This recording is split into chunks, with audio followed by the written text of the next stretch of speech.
He had billions in his account. But in the moment his life slipped away, the only person who saved him had nothing, except a heart that would change his world forever. Hello, beautiful souls, and welcome to Ms. Love Stories channel, the place where love, drama, and unforgettable moments come alive. I'm so thrilled you're here, ready to dive into stories that will make your heart race, bring tears, and leave you believing in the power of love. Before we begin, I want to get to know all of you. Comment below and tell me where you're watching from, because in the next video, I'll give a special shout out to some of you amazing viewers from around the world. I can't wait to see how far our love story family reaches. And if you haven't already, make sure to subscribe and hit the notification bell, so you never miss a single emotional journey. Get ready to feel, laugh, cry, and fall in love all over again. Because every story we share here is for you. Now, the story begins. Rose. Before we begin, have you ever met someone who changed your life in a way you never expected? Speech balloon, tell me in the comments, because this story might remind you of that moment. The city never slept, but for George, it had long stopped feeling alive. From the floor-to-ceiling glass walls of his penthouse, the entire skyline stretched endlessly before him. Lights flickered like stars beneath his feet. Cars crawled like ants through glowing veins of asphalt. And somewhere far below, people laughed, argued, loved, but none of it reached him. George stood still, one hand wrapped loosely around a glass of untouched whiskey, the other tucked into his pocket like he was holding himself together. His reflection stared back at him in the glass. Perfect suit, perfect posture, perfect control, and completely empty eyes. "Sir, your 8 p.m. call with Singapore investors is ready," his assistant's voice echoed softly through the room. George didn't turn. "Cancel it." There was a pause. Slight. Careful. "Sir, it's a $200 million deal." "I said cancel it." His voice wasn't loud. It didn't need to be. Control didn't shout. Control simply existed. The line went silent. George took a slow breath, pressing his palm against the cold glass. For a moment his eyes flickered, not with emotion, but with something close to exhaustion. Not physical exhaustion. Something deeper. Something heavier. The kind that money couldn't touch. A voice. Soft. Broken. "George, please don't shut me out." He clenched his jaw. Another voice. This one colder. "You think people love you for you? Look at yourself. Everything about you is bought." The memory snapped. He inhaled sharply and stepped back from the glass, downing the whiskey in one motion. Burn. At least that felt real. Minutes later, George was in the back seat of his sleek black car, the city rushing past him in blurred streaks of light. "Where to, sir?" the driver asked. George hesitated. That didn't happen often. "Just drive." The driver nodded. And so they drove. No destination. No purpose. Just motion. Because sometimes, moving felt better than standing still with your thoughts. Across the city, far from glass towers and silent luxury, life was loud, messy, alive. Mirabel wiped sweat from her forehead with the back of her hand, balancing a tray of roasted corn as she called out to passing pedestrians. "Hot corn. Fresh. Sweet and hot." Her voice carried strength, but her eyes carried something else. Something quieter. Something tired. A child tugged at her skirt. "Mama, can we get one?" The woman beside him hesitated, checking the small purse in her hand. Mirabel saw it instantly. She always did. Without a word, she reached down, picked one of the best cobs, and handed it to the child. "It's on me," she said with a soft smile. The woman blinked. "But..." "It's okay," Mirabel interrupted gently. "He looks like he needs it more than I need the money." The boy grinned, already biting into it. That smile. It did something to her. Something small, but powerful. The woman nodded gratefully and walked away. Mirabel watched them go, her smile slowly fading as she turned back to her stand. Her earnings tray sat half empty. Again. She counted the money. Once. Twice. Still not enough. Her lips pressed together. Rent was due. Food was running low. And yet, she still gave. Why? She didn't even fully know anymore. Maybe because she remembered what it felt like to have nothing. Maybe because someone once upon a time didn't give to her. A door slamming. A voice shouting, "You're on your own now, Mirabel." Rain pouring. A younger version of her standing alone, clutching a torn bag. No one coming back.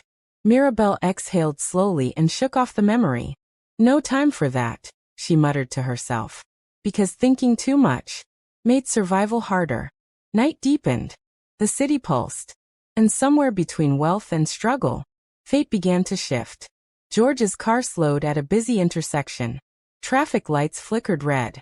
Street vendors moved between cars, selling whatever they could, water, snacks, small hope in exchange for small change. George barely noticed them. He never did. To him, they were just movement, background, invisible lives passing by. Until a voice. Hot corn. Fresh and sweet. His eyes shifted. Just slightly. And there she was. Mirabel. Moving between cars, balancing her tray. Her voice steady despite the exhaustion in her bones. For a brief moment, their worlds aligned. Not through conversation. Not through touch. Just a glance. George looked at her. Not through her. At her. And something unfamiliar, flickered in his chest. He frowned. Annoyed. Confused.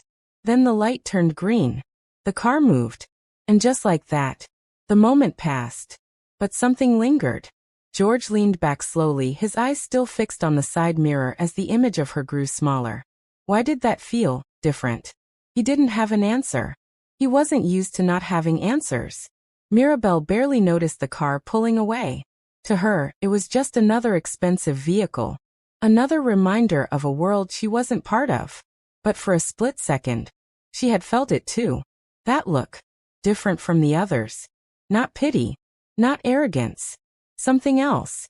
She shook her head quickly. Focus, Mirabel, she whispered. Because hope was dangerous. Two strangers.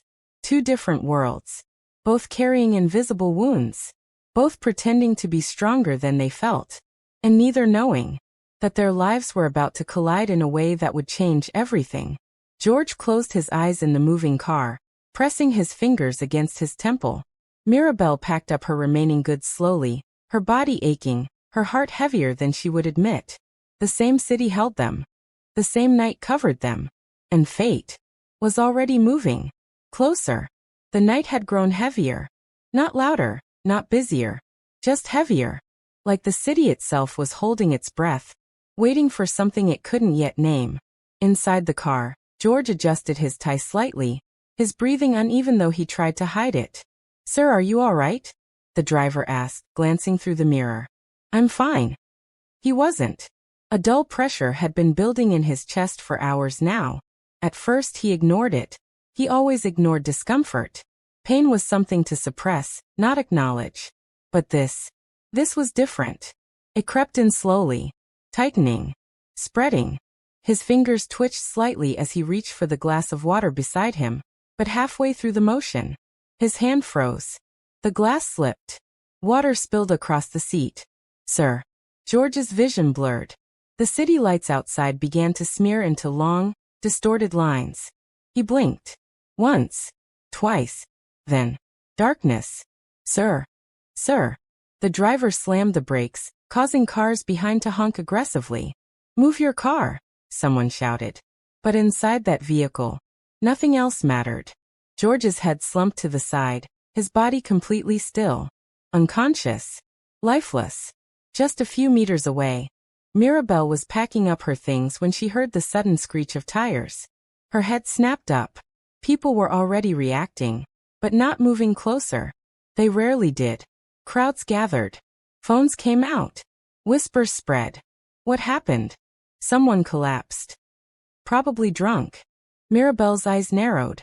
She didn't like the tone. Didn't like the distance. Didn't like how no one was actually doing anything. Her feet moved before her mind caught up. "Excuse me, move." She pushed gently but firmly through the small crowd forming around the car. "What are you doing?" someone muttered. "I need to see," she replied sharply. She reached the window and froze. For just a second. It was him. The man from earlier. The one who looked at her like she wasn't invisible. Now he looked like he wasn't there at all. The driver stepped out, panicked. I don't know what to do. He just collapsed. Did you call for help? Mirabel asked quickly. No. Move. Her voice cut through his panic like a blade. Not loud, but certain. She opened the car door without waiting for permission. Hey, can you hear me? She said, gently tapping George's face. No response. Her heartbeat quickened. Okay, think. She swallowed hard.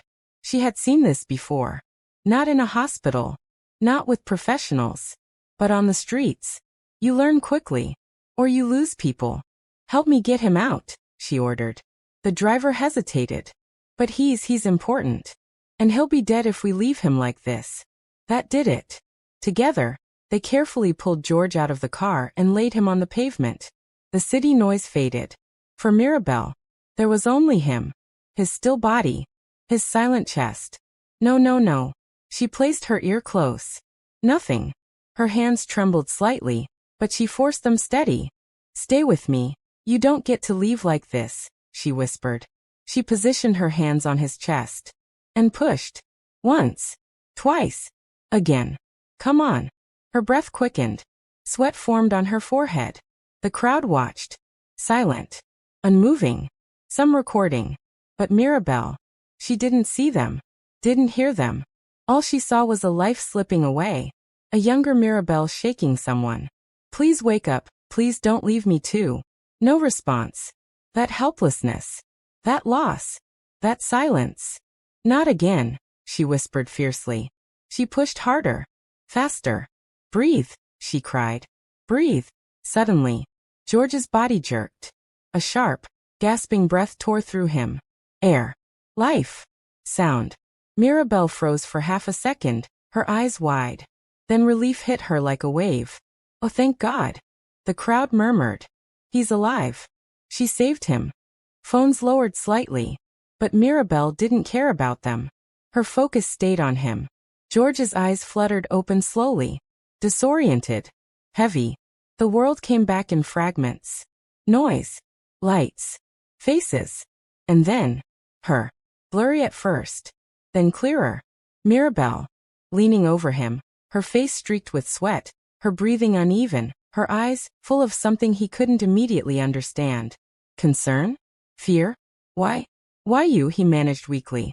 She exhaled shakily. Yummy. For a moment, neither of them moved. The world seemed to pause again.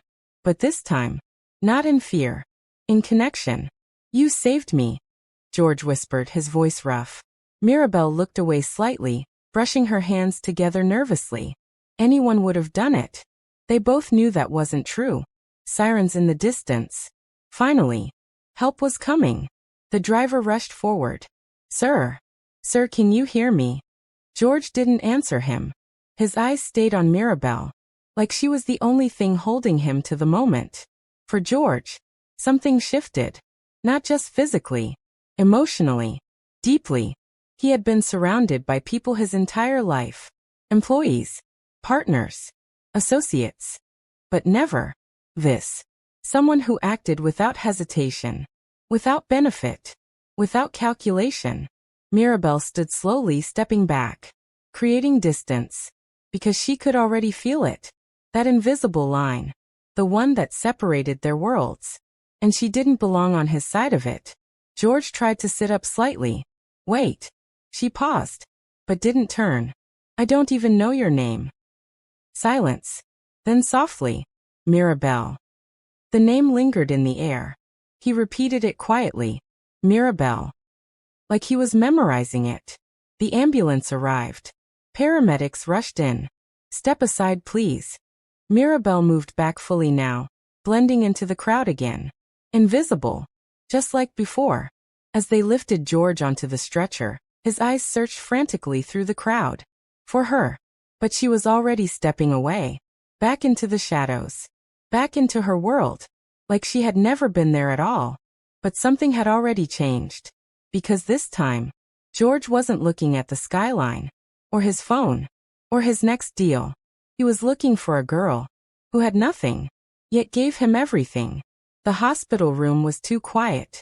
Not peaceful quiet. The kind that pressed against your ears. forcing you to hear your own thoughts louder than you wanted to. George stared at the ceiling, unmoving. Machines beeped steadily beside him, marking time he wasn't sure he deserved. Alive. That word felt strange now. Too heavy. Too undeserved. A doctor's voice echoed faintly from earlier. You're lucky. Extremely lucky. Another few minutes and we might be having a very different conversation. Lucky. George let out a dry, humorless breath. Luck had never been part of his life. Control had. Precision. Power. But luck? No. And yet, his mind drifted back to her. Mirabel. The way her voice sounded when she said his name. The way her hands pressed against his chest, firm, desperate, real. The way she looked at him. Not like a billionaire. Not like someone powerful. Just a human being slipping away. His jaw tightened. No, he muttered under his breath. He turned his head sharply, as if trying to shake the thought out of existence. This wasn't something to dwell on. It was an incident. A moment. Something that had happened. And was now over. That's how his world worked. Everything had a place. Everything had a conclusion. He reached for the glass of water beside him, his hand steady now. Controlled. Back to normal. That's what he needed. Normal. The door opened softly. Sir, his assistant stepped in, tablet in hand, voice carefully neutral. The board has been informed. They're requesting an update and reschedule everything for a week. The assistant blinked. A week, sir? George finally looked at him. Yes. A week. There was something in his eyes now. Not weakness. But not the usual steel either. Something unsettled. Yes, sir. A pause. Then. There's also the matter of the woman. George's fingers tightened slightly around the glass. What about her? We've been trying to locate her. The driver gave a basic description, but... Stop. The word came quickly. Too quickly. The assistant froze. George exhaled slowly, forcing his tone back into something measured. There's no need. But sir, she saved your life. It would be appropriate to. I said there's no need. Silence filled the room again. Heavy. Uncomfortable. Because even George could hear it now. The contradiction. He cared. And he didn't want to. Understood. The assistant said finally, though his expression suggested confusion. George nodded once, dismissing him. The door closed. And just like that, the silence returned. Only this time it wasn't empty. It was filled with her. Across the city, Mirabel sat on the edge of her small bed, her hands resting in her lap. Still. Too still. The room was dimly lit, the single bulb flickering occasionally like it was just as tired as she was. She hadn't gone back out to sell that night. She couldn't. Every time she closed her eyes, she saw him. The way his body lay there. The stillness. The fear. And then, the moment he breathed again. She inhaled sharply, her fingers curling slightly. Why am I even thinking about this? She whispered to herself. She stood abruptly, pacing the small space. It was just something I did. That's all. But her voice didn't sound convinced. Not even to her. She walked over to the small table and poured herself a cup of water, her movements slightly rushed. Distracted. Annoyed. At herself. He's probably back in his big house by now, surrounded by doctors and security and people like him, she muttered. Her lips pressed together. And I'm here, worrying like it even matters. It didn't. It couldn't. Their worlds didn't overlap. They brushed past each other. That was all. Nothing more. But then, his voice echoed in her mind. I don't even know your name. The way he said it. Soft. Almost careful. Mirabel closed her eyes tightly. Stop it. She set the cup down harder than she intended. Water spilled slightly over the edge. She didn't bother cleaning it. You're being stupid, Mirabel, she said under her breath. You helped someone. End of story. She nodded to herself. Once. Twice. Like she was trying to convince not just her mind, but her heart. Morning came faster than she expected. Or maybe she just didn't sleep. The streets were already alive again by the time she stepped out. Her tray balanced as usual. Same routine. Same calls. Same life. Hot corn. fresh and sweet. Her voice rang out. Strong. Practiced. Normal. But something was off. Subtle. Almost invisible. She hesitated a fraction of a second longer before approaching cars. Her eyes lingered slightly more than usual, searching for something or someone. Meanwhile, in a different part of the city, George stood in front of a mirror once again. Dressed. Composed. Perfect. Back to normal. That's what it looked like. That's what it was supposed to be. He adjusted his cufflinks slowly, his expression unreadable. Car is ready, sir, the driver said from behind him. A different driver now. The previous one had been reassigned. Efficiency. Control. Order restored. George nodded. Let's go. The car moved through the city once more. Same roads. Same traffic. Same distance between him and everything else. But today, his eyes weren't on his phone, or documents, or anything that made sense. They drifted. Unfocused. Restless. Take the longer route, he said suddenly. The driver hesitated. Sir. The longer route. Yes, sir. Minutes passed. Then more. Until they reached it. That intersection. That same one. George's posture shifted slightly. Barely noticeable. But real. His gaze moved slowly across the street vendors. Different faces. Different voices. Different lives. But not hers. His jaw tightened. Why did that bother him? He leaned back, exhaling slowly. This is ridiculous, he muttered. To care this much about someone he didn't even know. It didn't make sense. It wasn't logical. It wasn't him. Move, he said shortly. The car drove on. But this time, he didn't look back. Because something inside him knew. If he did, it would mean this wasn't over. And George wasn't ready for that. Back at the roadside, Mirabel wiped her hands on her skirt, adjusting her tray again. A car had just passed. Black. Expensive. Familiar. She frowned slightly. For a brief second, something stirred in her chest. Then she shook it off. No, she whispered. And turned away. Two hearts. Pulling away. Denying what they felt. Choosing distance. Even as something unseen kept trying to bring them closer. And the more they resisted, the stronger it became. The rain started without warning. One moment, the sky was heavy and gray. The next, it broke open like it had been holding back too much for too long. People scattered. Vendors rushed to cover their goods. Cars slowed. The city shifted. Mirabel pulled a thin plastic sheet over her tray, trying to protect what little she had left. Not today, she whispered under her breath. Rain meant fewer customers. Rain meant loss. And today she couldn't afford that. But the rain didn't care. It poured harder. Relentless. Cold. Unforgiving. Within minutes, the street began to clear, leaving only a few stubborn vendors and those with nowhere else to go. Mirabel looked around quickly, her eyes scanning for shelter. There. Across the street, a small bus stop with a half-broken roof. Not perfect, but better than nothing. She lifted her tray and ran. By the time she reached it, she was already soaked.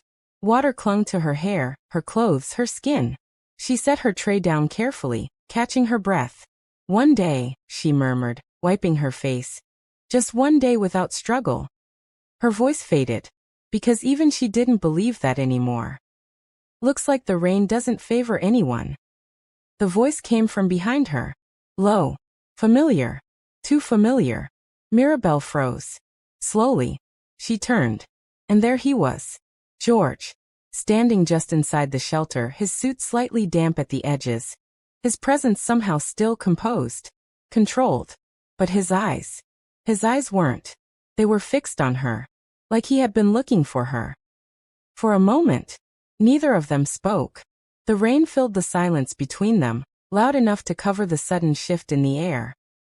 You, Mirabel said finally, her voice quiet but steady. George gave a slight nod.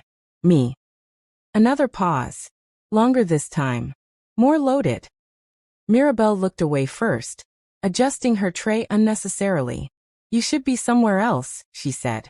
It wasn't rude. Just honest. George stepped a little closer, the sound of his shoes soft against the wet ground. I could say the same to you. She let out a faint, humorless breath. This is exactly where I'm supposed to be. He studied her. The way she stood. The way she carried herself despite everything. The quiet strength in her voice.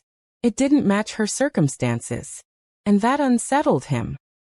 You left, he said suddenly. Mirabel frowned slightly, glancing at him. What? At the hospital. She shrugged lightly. They came. You were fine. There was no reason to stay. No reason, he repeated, his tone shifting slightly. Mirabel met his gaze now, her eyes calm but guarded. I did what anyone would do. Again. That same line. But this time, it didn't sit well with him. No, George said, shaking his head slightly. Not anyone. His voice softened just a fraction. You stayed when everyone else just watched. The words hung between them. Heavy. Real. Mirabel looked down at her hands. Wet. Cold. Slightly trembling, but not from the rain. You don't owe me anything, she said quietly. I know, he replied. Then why are you here? That question. It caught him off guard. Because he didn't have a clean answer. Not one that made sense. Not one that fit into the life he understood. He started, then stopped. His jaw tightened slightly. I needed to see you. The honesty surprised even him. Mirabel blinked. Just once. But it was enough to show the shift. Small. But real. Why? She asked softly. Not defensive. Not accusing. Just curious. George exhaled slowly, running a hand through his slightly damp hair. I don't know, he admitted. And that was something he almost never said. The rain grew louder, filling the space where logic failed. Mirabel looked at him for a long moment. Really looked this time. Not at his clothes. Not at the obvious signs of wealth. But at him. The man who had almost died. The man who was now standing in the rain, without answers. You should go home, she said gently. It's not safe for you out here. George gave a faint, almost ironic smile. Safe. He stepped a little closer, lowering his voice. I wasn't safe in my own car. That landed. Harder than either of them expected. Mirabel swallowed slightly. You're okay now. Because of you. Silence again. But this time, it wasn't empty. It was full of everything they weren't saying. A loud crack of thunder broke through the moment. Mirabel flinched slightly. Instinctive. Quick. George noticed. You're cold, he said. I'm fine. You're shaking. It's just the rain. Without another word, George removed his jacket and held it out to her. Mirabel stared at it. Then at him. No. It's just a jacket. It's not mine. I'm aware. She hesitated. Not because she wanted it, but because taking it felt like crossing a line, one she wasn't sure she could come back from. I don't take things I can't return, she said quietly. George's expression shifted. Something in those words. Something deeper. You can return it, he replied. How? By seeing me again. The air changed. Completely. Mirabel's breath caught slightly. Not dramatic. Not obvious. But enough. That's not how this works, she said, her voice lower now. Then how does it work? He asked. She didn't answer immediately. Because the truth was, she didn't know. People like him didn't ask questions like that. They didn't stand in the rain waiting for answers from people like her. You go back to your world, she said finally. And I stay in mine. George shook his head slowly. What if I don't want that? That question. It scared her. More than she expected. You don't mean that, she said quickly. Don't tell me what I mean. His tone wasn't harsh. But it was firm. Real. Mirabel looked away again. Her heart beating faster now. This isn't something that lasts, she whispered. You don't even know me. Then let me. The simplicity of it. The directness. It broke through her defenses in a way she wasn't ready for. You're not supposed to want this, she said. Why not? Because people like you don't stay. That was it. There it was. Not just fear. Experience. George's expression softened slightly. For the first time, he saw it clearly. The wall she had built. Not out of pride, but protection. I'm still here, he said quietly. Mirabel looked at him. Really looked. And for a moment, she didn't see a billionaire. She saw a man. Standing in the rain. Trying. But trying wasn't enough. Not yet. The rain began to slow. Gradually. Like the moment itself was coming to an end. Mirabel picked up her tray. I have to go. George didn't stop her. Didn't reach out. Didn't force anything. But as she stepped past him, Mirabel. She paused. Just for a second. I meant what I said, he added. She didn't turn. Didn't respond. But her grip on the tray tightened slightly. Then she walked away. George stood there a moment longer, watching her disappear into the thinning rain. This time, he didn't feel confused. He didn't feel annoyed. He felt something far more dangerous. He felt invested. And somewhere ahead, Mirabel walked faster than usual, as if distance could quiet the storm inside her. But it couldn't, because for the first time in a long time, someone had asked to stay. Mirabel tried to forget him. She really did. The next morning, she woke before sunrise, just like always. She tied her hair back, prepared her goods, and stepped into the street with the same determination she had carried for years. Routine. Routine was safe. Routine didn't ask questions. Hot corn. Fresh and sweet. Her voice rang out again, steady and familiar. But something had changed. Every passing black car made her glance twice. Every well-dressed man made her pause just a little longer. And every time, it wasn't him. She exhaled sharply, shaking her head. This is exactly why you don't get involved, she muttered under her breath. Across the city, George sat in a meeting room filled with people talking numbers. Projected returns will increase by at least 18% if we move forward now, one of the executives said confidently. Another added, it's the perfect time to dominate the market. George stared at the presentation screen, but he wasn't seeing it. Instead, rain. A broken shelter. A girl who refused his jacket. A girl who said people like him don't stay. George. His name pulled him back. He blinked once. Yes. Your decision? Silence stretched for a second too long. Then. Do whatever you think is best. The room went still. That wasn't how he operated. George always decided. Always controlled. Always led. But today, he didn't care. After the meeting, his assistant caught up with him quickly. Sir, is everything all right? You've postponed 3 major decisions and find her. The words came out before he could stop them. The assistant paused. Sir. George turned slowly. The woman. Mirabel. Something in his tone made it clear. This wasn't a suggestion. Hours later, the city buzzed as usual. But this time, it wasn't coincidence that brought them together again. It was intention. Mirabel was counting her earnings when a shadow fell across her stand. Mirabel. Her body stilled instantly. She knew that voice now. Without turning, she closed her eyes briefly. Of course, she whispered. Then she faced him. George stood there, just as composed as ever. But there was something different in his eyes. Something more certain. You found me, she said. I told you I would. She crossed her arms slightly, more out of instinct than defiance. Why? George stepped closer, ignoring the curious glances around them. Because I don't like unfinished things. Mirabel almost smiled. Almost. I'm not a business deal, she replied quietly. That hit. He felt it. And for a moment he didn't respond. Then don't treat me like one, she added. Silence lingered between them. But this time, it wasn't awkward. It was honest. I want to understand, George said finally. Understand what? You. Mirabel let out a soft breath, shaking her head. You don't need to understand me. I do. No, you don't. Her voice was firmer now. Stronger. People passed by, but the world around them faded again. Because this mattered.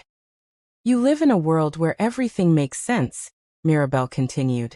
Where money fixes problems and people stay because they have a reason to. She looked at him directly now. My world doesn't work like that. George's jaw tightened slightly. Then explain it to me. She hesitated. Not because she didn't have the words, but because once she said them, she couldn't take them back. You really want to know? She asked quietly. Yes. Mirabel looked around briefly, then back at him. Fine. She set her tray down slowly, and for the first time, she let the walls crack. I grew up believing people come back, she began. Her voice wasn't loud, but it carried weight. My mother used to tell me that no matter how bad things got, family stays. A pause. Her fingers curled slightly at her sides. But one day she didn't.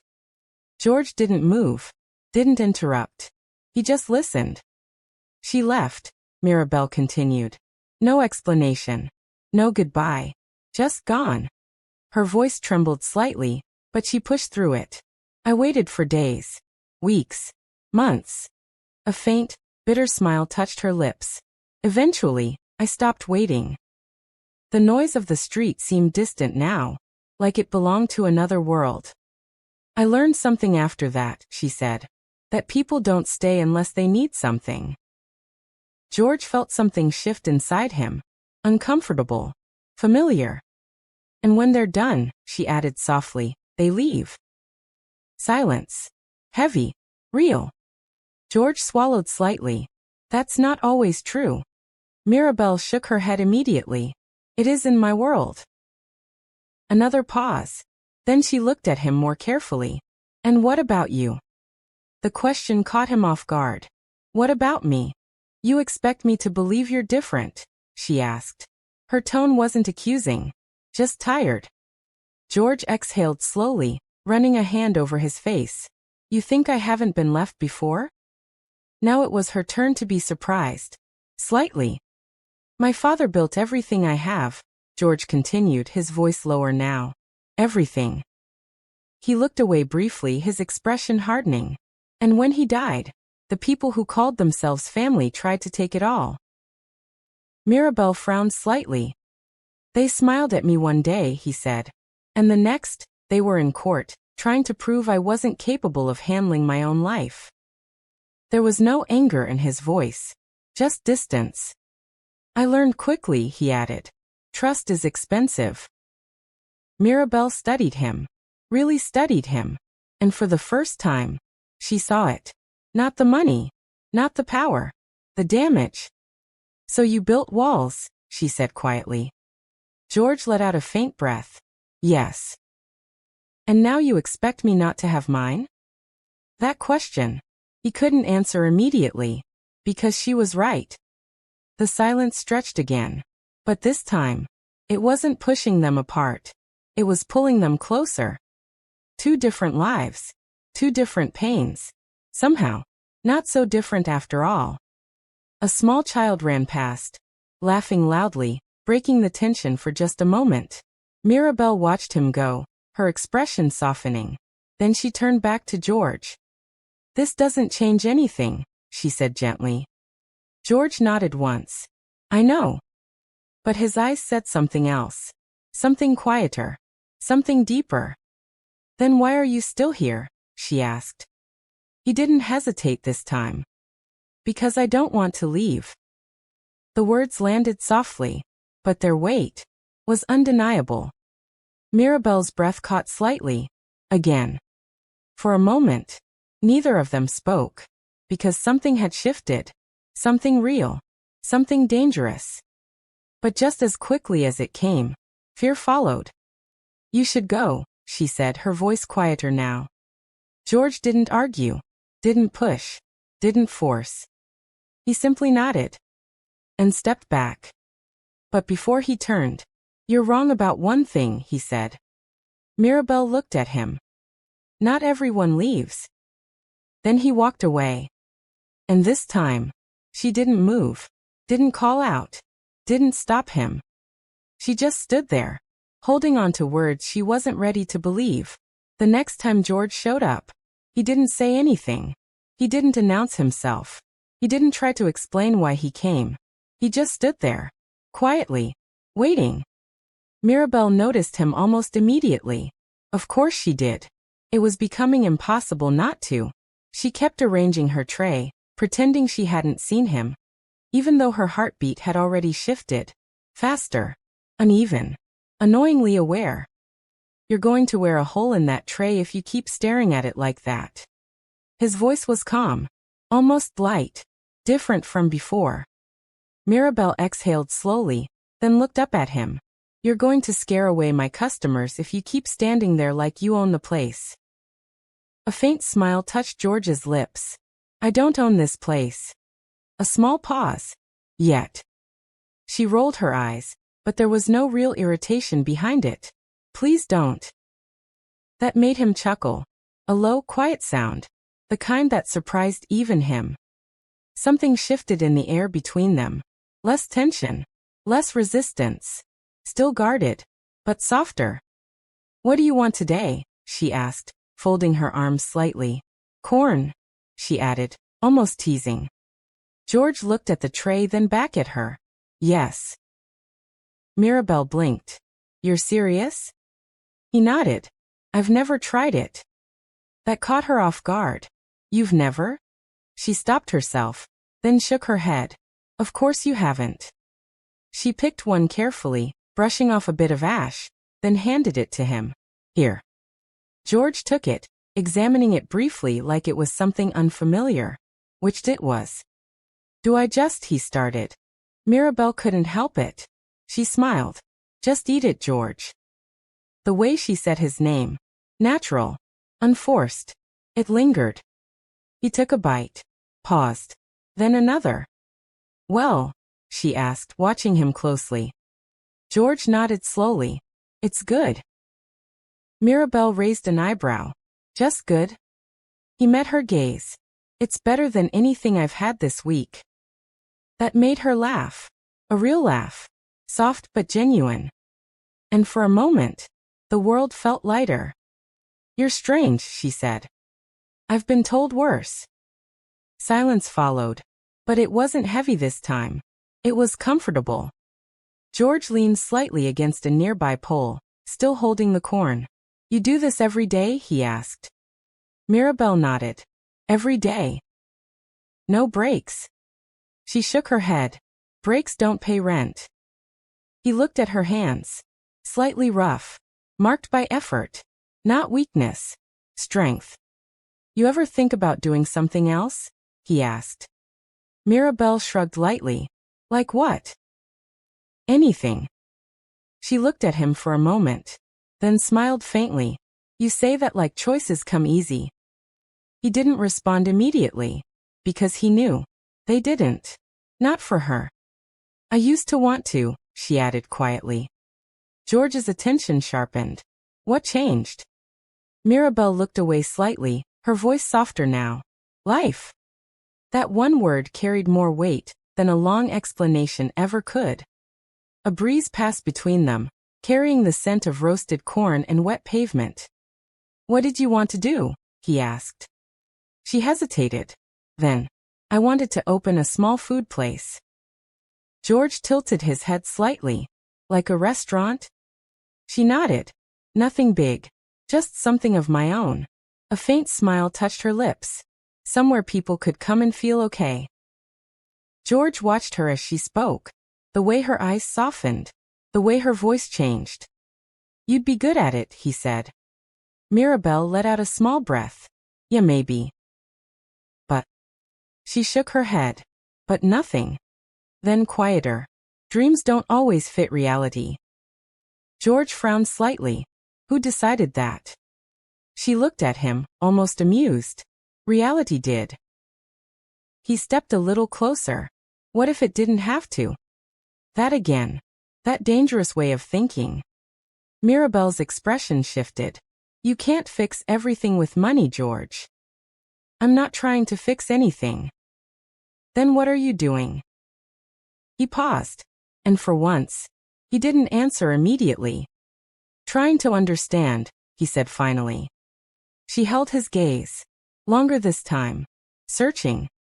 And for the first time, she didn't see expectation or control. She saw effort. A group of customers approached, interrupting the moment. "Two, please," one of them said. Mirabel nodded, turning back to her work. But something had changed. George didn't leave. He stayed, quietly, watching. Not in a distant way, not like before, but like someone who wanted to be there. Time passed. Minutes, maybe more. When the crowd cleared again, Mirabel glanced at him. "You don't have somewhere to be?" George shook his head. "Not right now." She studied him for a second. Then, "Help me." The words surprised both of them. "What?" he asked. "Help me sell," she said, already handing him a small stack. "If you're going to stand here, you might as well be useful." A pause. Then, George took it. Awkward at first. Unfamiliar. "Just say what I say," Mirabel added, trying not to smile. He nodded once. Then a bit unsure. "Hot corn, fresh and sweet." Mirabel laughed again. "You sound like you're announcing a business merger." He almost smiled. "Relax," she said. "It's not that serious." For the next few minutes, something unexpected happened. George, the billionaire, the man of control, the man of distance, stood beside Mirabel, selling corn.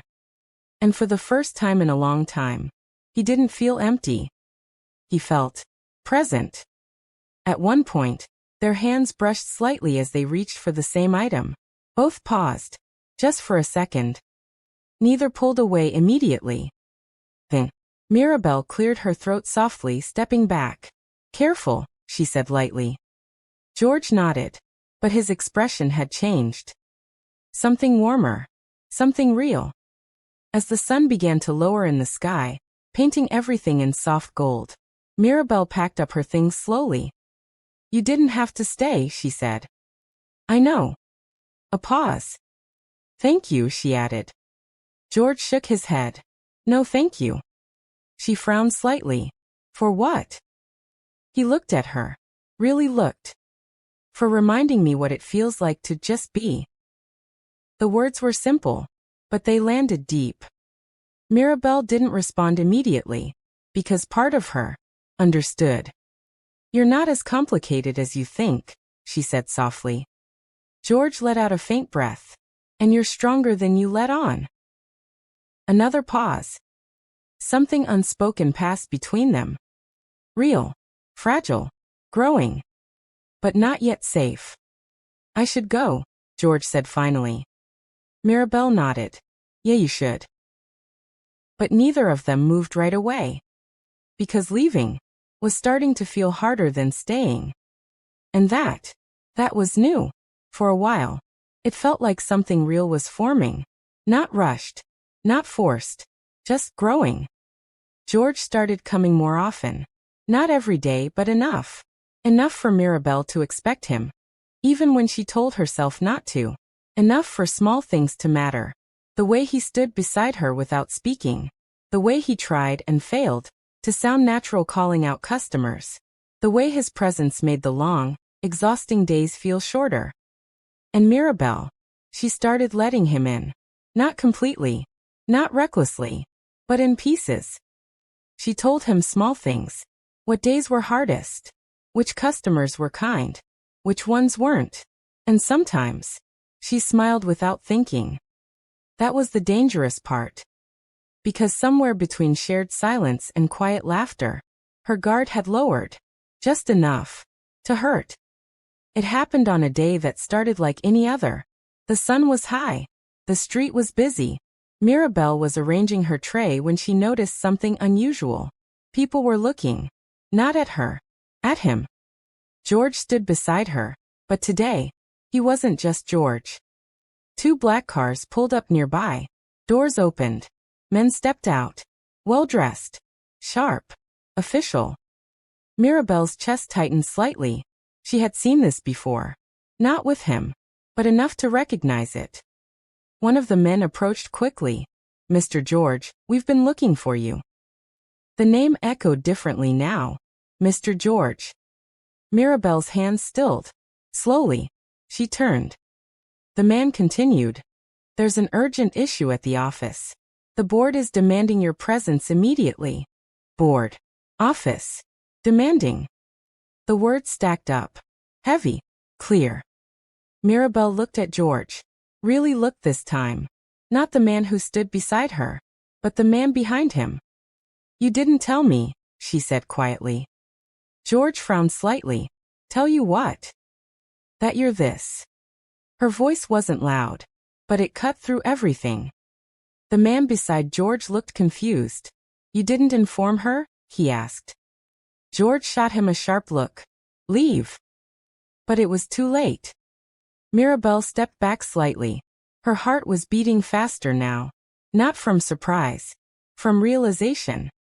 You're not just some man, she said. George exhaled slowly. I never said I was. No, she nodded. You didn't say anything. That hit harder than anger. I didn't think it mattered, he said. Mirabel let out a soft, almost disbelieving laugh. Didn't matter? Her eyes met his. And this time, there was no softness. You stand here, acting like you understand my life, she continued.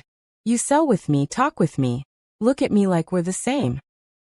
I never said we were the same, George interrupted, his tone firm. Exactly, she snapped. Silence fell. Sharp. Unforgiving. People nearby slowed. Watching. Listening. You let me believe, she continued, her voice quieter now but more painful, that you were just you. I am just me. No, she shook her head. You're not. Her eyes filled, not with tears, but with something stronger, something colder. You're someone who can walk away from this at any moment, she said. Someone who can go back to comfort, to power, to a life where none of this matters. That's not true. Isn't it? She asked. George stepped closer. Mirabel. No, she said, stepping back again. Distance. Immediate. Necessary. You don't get to stand here and act like this is real for you, she added. It is real. Then why didn't you tell me who you are? That question hung between them. George hesitated, just for a second. And that was enough. Mirabel saw it, felt it, understood it. Because you knew, she whispered. He frowned. Knew what? That I would never let you this close if I did. Silence. The truth had landed, and neither of them could undo it. You said people don't stay, George said, his voice lower now. I'm still here. Mirabel shook her head slowly. No, you're visiting. That word. It broke something. I'm not. You are, she cut in. Because when this gets difficult, when it stops being interesting. Her voice cracked slightly, but she didn't stop. You'll leave. Just like everyone else. I'm not everyone else. They all say that. That line. It wasn't just about him. It was about every person who came before him. George's expression hardened slightly. Don't compare me to people you don't even trust enough to remember properly. The moment he said it, he knew. Too far. Mirabel went still. Completely still. What did you just say? She asked quietly. I didn't mean. No, she shook her head. Her voice dropped. Colder now. Quieter. More dangerous. You don't get to talk about my past like that. I wasn't. You don't get to decide what I've been through. Her chest rose and fell sharply now. I told you those things because I thought, she stopped. Swallowed. Tried again. Because I thought you were different. That word again. Different. George stepped forward. Mirabel, listen. But she stepped back again. And this time, there was finality in it. No. The single word carried everything. I was wrong, she said. The crowd around them had grown quieter now. The tension, undeniable. You're just like the rest, she added. I'm not. You are, she insisted. A tear slipped down her cheek. She wiped it quickly, angrily. I should have known, she whispered. George's chest tightened. This isn't fair. Fair, she repeated softly. Then she laughed. But there was no humor in it. Nothing about my life has ever been fair, George. That was it. The line. The break. She picked up her tray, her hands slightly shaking now. I don't want to see you here again. Those words, they didn't just create distance. They sealed it. George stood there, still, silent. For the first time, he didn't know what to say. And for the first time, Mirabel didn't wait to hear it. She turned and walked away. Not slowly, not hesitantly, but like someone who had learned not to look back. George remained where he was, the noise of the city slowly returning around him, the cars, the voices, the movement. But inside him, everything had gone quiet. Because something had just broken. And this time, he wasn't sure it could be fixed. The city moved on, like it always did. Cars still rushed through the streets. Vendors still called out. People still lived their lives. But for George, everything felt paused. He sat alone in his office, the skyline stretching endlessly behind him. Same view, same height, same power. But none of it felt the same. Her words replayed in his mind. You're visiting. You'll leave. I was wrong. George leaned forward slightly, resting his elbows on his knees. His hands clasped together tightly. This isn't how it was supposed to go, he muttered. He had faced hostile takeovers, court battles, betrayals worth millions. And yet, none of them felt like this. Because this wasn't about money, wasn't about control. It was about something he didn't fully understand, something he couldn't calculate. He stood abruptly, pacing the room. You didn't lie, he said aloud. You just didn't say everything. But even as the words left his mouth, they felt weak. Incomplete truth was still a form of deception. He stopped walking, closed his eyes, and for the first time in years, he let himself feel it. Regret. Across the city, Mirabel sat in her small room, staring at nothing. The tray lay untouched beside her. She hadn't gone out that day, or the day before. The silence in her space felt louder than the busiest street. You knew better, she whispered to herself. Her voice was tired, not angry anymore, just heavy. She pulled her knees closer to her chest, resting her chin against them. He was never going to stay. But the words didn't bring comfort. They didn't bring peace. Because deep down, that wasn't what hurt the most. What hurt was, for a moment, she believed he might. She squeezed her eyes shut, trying to push away the memories. Him standing in the rain. Him awkwardly selling beside her. Him saying her name like it mattered. Stop, she whispered. But her heart didn't listen. Because no matter how much she tried to protect herself, he had gotten through. And now, she felt it. The absence. Back in his world, George picked up his phone. Set it down. Picked it up again. He wasn't used to hesitation. He wasn't used to uncertainty. But this wasn't a business decision. This was risk. Real risk. Because reaching out meant one thing. He could be rejected. And that was something he had spent years avoiding. He walked over to the glass wall again, staring down at the city below. She thinks I'll leave, he murmured. A pause. So prove her wrong. The thought came quietly, but it stayed. George straightened slightly, his jaw setting. For the first time, this wasn't about winning. It was about choosing. Pride. Or her. Meanwhile, Mirabel stood in front of her mirror, if it could even be called that. A small, slightly cracked piece of glass hanging unevenly on the wall. She looked at herself. Really looked. You're fine, she said softly. You've always been fine on your own. Her reflection didn't argue, but it didn't agree either. Because something had changed. You don't need him, she added. That part was true. But needing wasn't the same as wanting. And that was the problem. A knock on her door broke the silence. She frowned slightly. No one ever came here. Who is it? She called. No answer. Her heart began to beat a little faster. She stepped closer. Slowly. Carefully. Another knock. Softer this time. Mirabel hesitated. Then opened the door.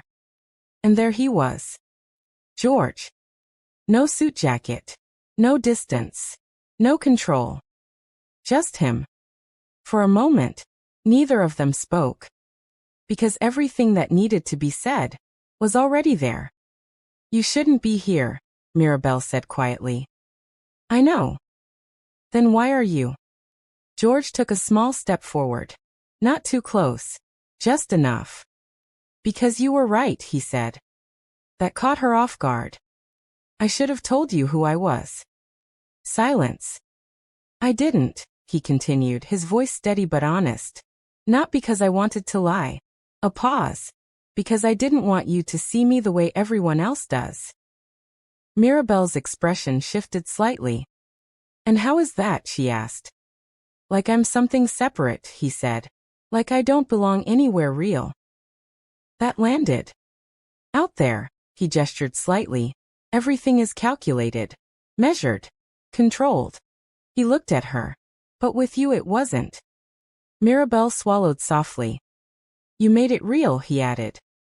The words were simple, but they carried weight. You still didn't trust me enough to be honest, she said. George nodded. You're right. No defense. No excuse. Just truth. I was afraid, he admitted. Mirabel blinked. Afraid of what? She asked. That you'd walk away the moment you knew, he said. A quiet pause.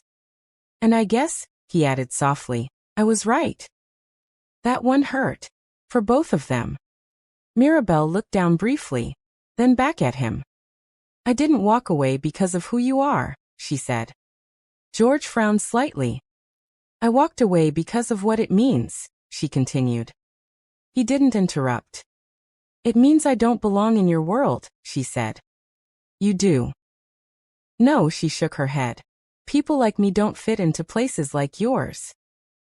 George stepped closer. This time, he didn't stop halfway. Then don't, he said. Mirabel looked at him confused. Don't fit into my world, he continued. Let me fit into yours. Silence. That wasn't something she expected. That's not how it works, she whispered. Then maybe it should be. Her heart tightened. George, she started. I'm not here because I have to be, he said. I'm here because I choose to be. The word echoed. Choose. No contracts. No obligations, he added. Just me choosing you. Mirabel's breath caught. That doesn't make sense, she said. It doesn't have to. Another step closer. I didn't stay because it was easy, he continued. I stayed because you matter. That was it. The moment. The choice. Mirabel felt it clearly now. She could walk away, protect herself, go back to what she knew. Or, she could take the risk. The same risk she had spent her entire life avoiding. People don't stay, she whispered again. George looked at her. Steady. Certain. I will. Silence filled the space between them. Not empty. Not broken. Full. Mirabel searched his eyes, looking for doubt, for hesitation, for anything that felt temporary. But she didn't find it. And that scared her. Because for the first time, she wanted to believe it. Her voice came out softer now, almost a whisper. And if you don't? George didn't look away. Then you'll know you gave me a chance, he said. A pause. And I'll spend the rest of my life wishing I didn't waste it. That honesty, it broke through the last of her defenses. Mirabel closed her eyes briefly, took a breath. then opened them again. And stepped closer. Not fully, not completely. But enough. Enough to show. She hadn't walked away this time. The city looked different that morning. Not because it had changed, but because they had. Sunlight spilled gently across the streets, warming everything it touched. The same roads, the same noise, the same chaos. But for George, it no longer felt distant. And for Mirabel, it no longer felt like something she had to face alone. Days passed, then weeks. And slowly, carefully, they built something real. Not rushed, not perfect, but honest. George didn't disappear. He didn't go back to being a stranger behind glass walls and closed doors. He came back.